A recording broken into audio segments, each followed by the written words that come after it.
പദ്ധതിയുമായി ഈ പുനരവലോകനം ചെയ്യുന്നത് വരെ ഈ പദ്ധതി ധാരണാപത്രം മരവിപ്പിക്കണമെന്ന് ആവശ്യപ്പെട്ട് കേന്ദ്ര സർക്കാരിന് കത്തെഴുതാനും മന്ത്രിസഭ തീരുമാനിച്ചു.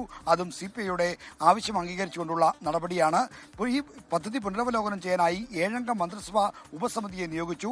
നേരത്തെ നമ്മൾ റിപ്പോർട്ട് ചെയ്ത പോലെ തന്നെ CPIM-ൽ നിന്ന് വി ശിവൻകുട്ടിയായിരിക്കും ഈ ഉപസമിതിയുടെ കൺവീനർ. ഇതോടൊപ്പം അദ്ദേഹത്തിനൊപ്പം നിയമമന്ത്രി P രാജുവും അംഗമായിരിക്കും. CPI-ൽ നിന്ന് 2 മന്ത്രിമാർ ഉപസമിതിയിൽ അംഗങ്ങളാണ്. നിയമസഭാകക്ഷി നേതാവായ K രാജനും കൃഷിമന്ത്രി P പ്രസാദും മറ്റ് AK ശശീന്ദ്രനും K കൃഷ്ണൻകുട്ടിയും ഈ ഉപസമിതിയിൽ അംഗങ്ങളായിരിക്കും. ആകെ 7 പേരടങ്ങുന്ന ഉപസമിതിയാണുള്ളത്. ഇവർ റിപ്പോർട്ട് നൽകിയ ശേഷമായിരിക്കും മറ്റു കാര്യങ്ങളിലേക്ക് കടക്കുക. എന്തായാലും ഈ ഉപസമിതിയുടെ റിപ്പോർട്ട് വരുന്നവരെ ഈ ധാരണാപത്രം മരവിപ്പിക്കണമെന്ന് ആവശ്യപ്പെട്ട് കേന്ദ്ര സർക്കാരിന് കത്തെഴുതും.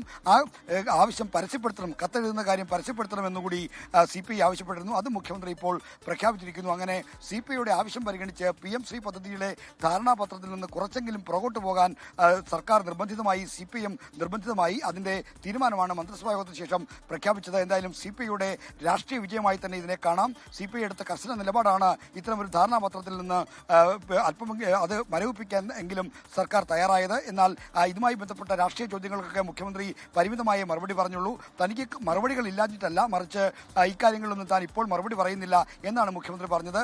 ഇതെന്ത് സർക്കാരാണ് എന്ന CPI സംസ്ഥാന സെക്രട്ടറി ബിനോയ് വിശ്വത്തിന്റെ ചോദ്യത്തെപ്പറ്റി നമ്മൾ ഉന്നയിച്ചു. നിങ്ങൾക്കല്പം രസിച്ചിട്ടുണ്ടാവും ആ ചോദ്യം ഉത്തരമൊക്കെ, എങ്കിലും ഞാനിപ്പോൾ അതേപ്പറ്റിയൊന്നും കൂടുതൽ പറയുന്നില്ല.